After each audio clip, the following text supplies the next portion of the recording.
Um dos entrevistados do filme falou, né? A questão não é perguntar se vai acontecer de novo, é quando. O que você acha sobre isso, Randall? Então, a visão do planejador é isso daí. É enxergar o desastre, enxergar a catástrofe, a tragédia, muito antes dela acontecer, mas ele sabe o que vai acontecer, mas não sabe quando. Mas está anunciado.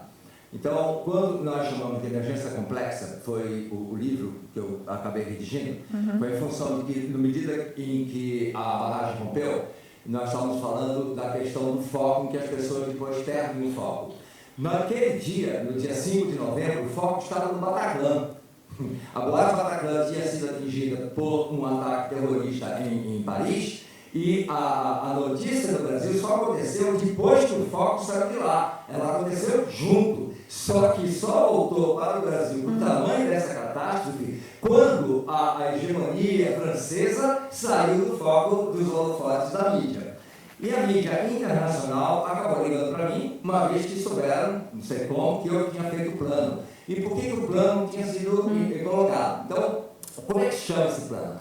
Quando nós vimos ali, eles falaram em plano de contingência, faz plano de não sei o quê. Então, na realidade, existe uma ciência que modifica isso e começa pela semântica, para nós podermos entender. Então, aconteceu uma emergência. Se a gente perguntar a qualquer um de nós aqui o que é uma emergência, cada um vai ter uma definição. Mas emergência é aquilo que eu não sei o que é, mas de repente surge. E quando surge e se mostra a luz, aí é que eu vou descobrir o que é. E quando eu vou descobrir o que é, eu coloco uma lupa para tentar entender que confusão foi aquela. E por isso ela é uma confusão complexa, porque ela não livra, inclusive, o próprio Estado que deveria ter cuidado daquilo que foi a não conformidade. Então vamos lá. Quando vocês pegam a lei que estão por trás disso aí, ou embaralhado, que eu chamei de cão de gato.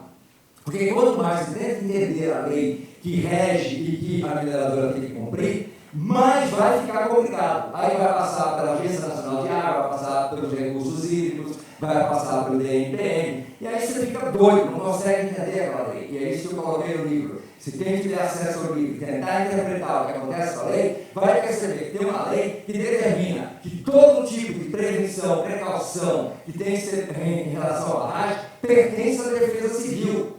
Ora, tirou da conta da empresa e colocou no Estado. E daí depois devolve para a empresa. E a empresa devolve para o Estado, porque está na lei que é obrigatoriedade do Estado. Mas o Estado diz, não, mas eu não queria um problema desse tamanho, então volta para você. Então, essa complexidade é que tenta se entender quando se encontra uma emergência, tem que dizer, mas que emergência é essa? Como é que eu deixo que isso não aconteça de novo? Pronto, então vamos concluir. O que acontece?